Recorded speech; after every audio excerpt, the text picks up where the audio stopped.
Memang tidak ada kekuatan pemaksa, apalagi kalau itu berkaitan dengan negara-negara besar. Beliau, maksudnya Bapak Presiden menggambarkan bagaimana kita harus menavigasi hidup kita di antara bukan hanya dua karang, tapi sekarang beberapa karang. Dan itu tidak mudah, karena itu didiskusikan tentang implikasinya ini terhadap keseluruhan masalah keamanan dan perdamaian dunia, tapi juga potensi efek dari perang ini terhadap ekonomi dunia, khususnya yang menyangkut supply, oil, minyak, dan gas. Nah, kita berhitung semua apa efeknya terhadap kita dari sisi itu saja. Tapi juga dari sisi kalkulasi berapa lama perang ini akan berlangsung. Semula Trump mengatakan akan berapa hari, sekarang sudah bicara beberapa minggu. Tapi juga kalau misalnya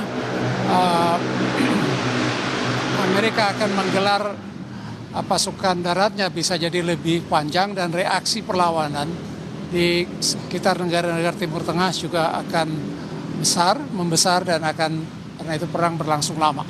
Ini persoalan atau dilema yang kita hadapi, dihadapi oleh banyak negara, bukan hanya kita sendiri.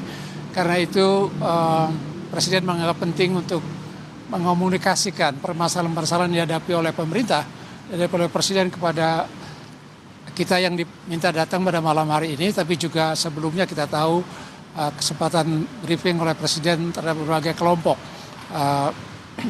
melalui pertemuan seperti ini yang sifatnya briefing, kemudian dialog atau tanya jawab, dan selebihnya ya masing-masing kita mencoba memberikan kontribusi pemikiran, dan Presiden sangat terbuka untuk dalam menanggapi usul-usul pemikiran dari para peserta.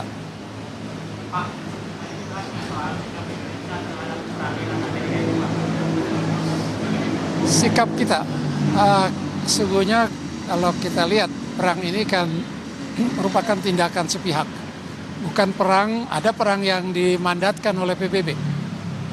Di Teluk ini sudah ada 3 kali terjadi perang dalam waktu 30 tahun terakhir. Pertama, perang pada masa Presiden Bush senior yang melawan Irak Saddam Hussein ketika Irak menyerbu Kuwait.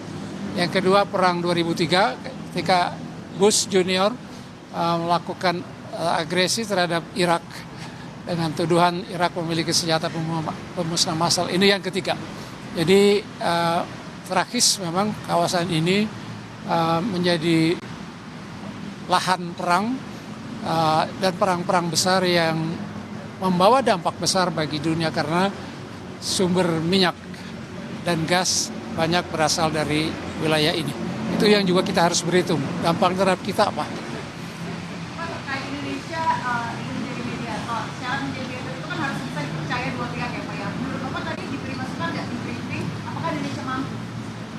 Kita tidak membicarakan apa Indonesia mampu atau tidak.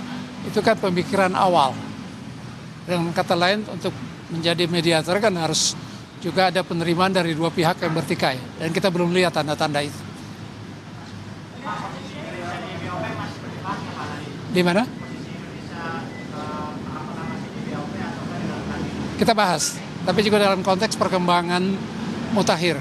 Apakah dengan perang yang berkecamuk di Iran ini akan melemahkan kemungkinan melemahkan posisi dan mandat BOP? Kita akan berhitung lagi dari sisi itu. Terima kasih banyak.